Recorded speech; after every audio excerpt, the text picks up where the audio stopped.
Vllaznia futbollit femër për herë të 12 kampion e Shqipërisë, presidenti i Vllaznisë Lazar Matia Urime, zoti Matia. Faleminderit Zlat. Faleminderit tonë ju që keni ardhur dhe keni mbështetur ekipin edhe në Tiranë. Këtë finale patjetër është një gëzim sepse është mundu i madh gjatë një vitit, është i punë disa vjeçar që bën me këtë ekip. Kështu që edhe fitimi i këtij titulli të gëzon edhe pse është i 12 i rradhazi. Edhe kjo ka vlerë dhe ka meritet edhe kontributin e shumë njerëzve brenda. Është një titull që ne realisht e kishim në objektivin e fillim sezonit, një titull që mendoj ishte plotësisht i merituar, sepse gjatë gjithë sezonit ekipi tregoi një nivel të lartë, e udhëhoi që gjatë gjithë kohës kampionatit ishte në krye të klasifikimit, edhe në Final Four, ekipi tregoi vlerat e veta, eliminoi ekipin e Fier, një nga rival kryesorë, dhe sot do ndeshme me ekipin e Partizanit.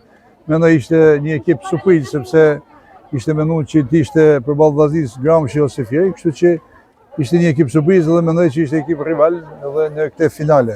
Në sezone ndryshme kundërshtar të ndryshëm, por askush nuk po ndal Vllaznin. Ke një mesazh për ata që ndoshta duan ta ndalin Sportin Shkodranën?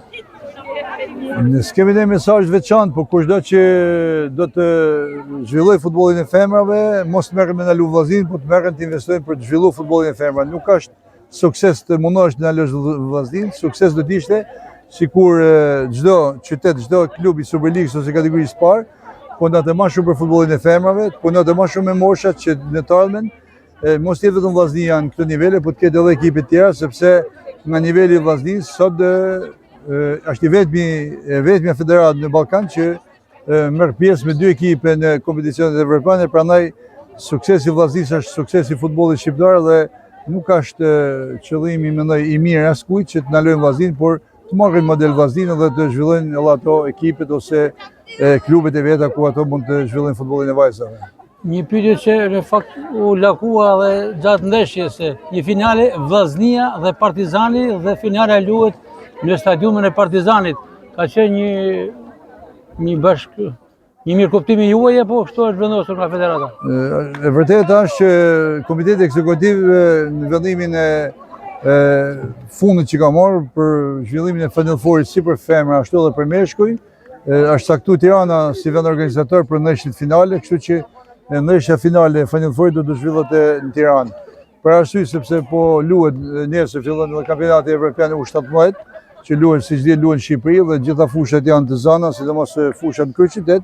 Kështu që ishte vetëm një opsion që të luhej sot kjo ndeshje dhe ne me dashamirësinë edhe me mirëkuptimin e federatës ram dakord dhe s'kishte asnjë problem që ndeshja të luhet në këtë ambient sepse është një fushë me parametra, është një fushë ku luhen gjithë ekipet e Superligës, kështu që nuk mendoj se ishte problem as fusha dhe as ambienti.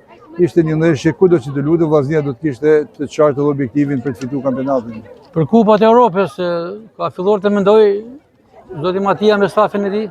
Mendoj që duhen disa ditë pushime sepse për ne dhe për ekipin, për stafin, sepse është një punë e lodhshme, një punë e gjatë. Por mendoj se shpejti ekipi edhe stafi do të punojnë në këtë aspekt, sepse siç e dimë, ne kemi edhe përvojë tashmë disa vjeçare që futbolli femër në Evropë është shumë i zhvilluar dhe ne na duhet se s'ban që të ndërhyjmë edhe të plotësojmë ato pika që mendoj që janë shumëta në ekip që të forcojnë edhe në kompeticionet evropiane, siç kemi ballë kohë më përpara, të jemi ekip i nivelit lartë, sepse pritshmëritë për ekipin tonë janë shumë mëdha, sepse fal këtyre paraqitjeve të mira Vllaznisë është edhe ky bonus që jepet futbollit femër në Shqipëri, që krahas Vllaznisë merr pjesë edhe Partizani në Europa League, është një ligë e re, kështu që sa më shumë që të shkojnë ekipet shqiptare në Evropë dhe aq më shumë do të ketë edhe ekipet shqiptare në futbollin femër në kompeticionet evropiane. Një e diele 18 maj 2025 e suksesshme për Kuqerblut.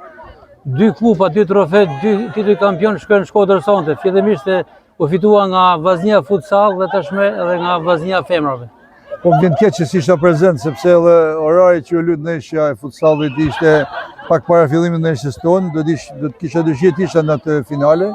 Mendoj që Shkodra, kudo që ka sport, ka Shkodran, kudo që ka Shkodran ka edhe titull, ka edhe kampion.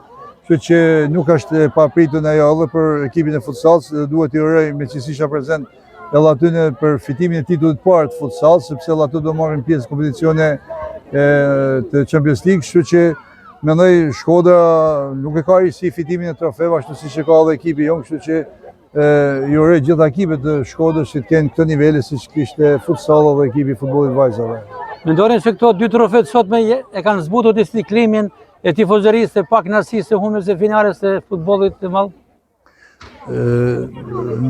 Ne, në thënë vërtetën, jemi gjithë tifozat vllaznisë, kudo që ka vllazni, por vllaznia e futbollit të meshkujve patjetër që është emblema e Shkodrës, kështu që patjetër që këto trofe kanë rëndësinë, vetë se janë trofe dhe janë mundi i shumë persona këtu, por gjithsesi çdo trofe që vjen në Shkodër, çdo tifoz gëzohet sepse ndin çfarë do sporti që të jetë, as patjetër për futbollin e femrave në Shkodër njihet, por gjithsesi vllaznia nuk ka zgënjur realisht, edhe pse nuk arriti të fitojë titullin kampion, sepse i tillë është edhe kampionati shqiptar, por gjithsesi mbetet vllaznia aty se në fundi vendi i dytë nuk është edhe pa lavdi për qytetin tonë, për vllazninë. Faleminderit, suksese zotëri Matias. Faleminderit për jush.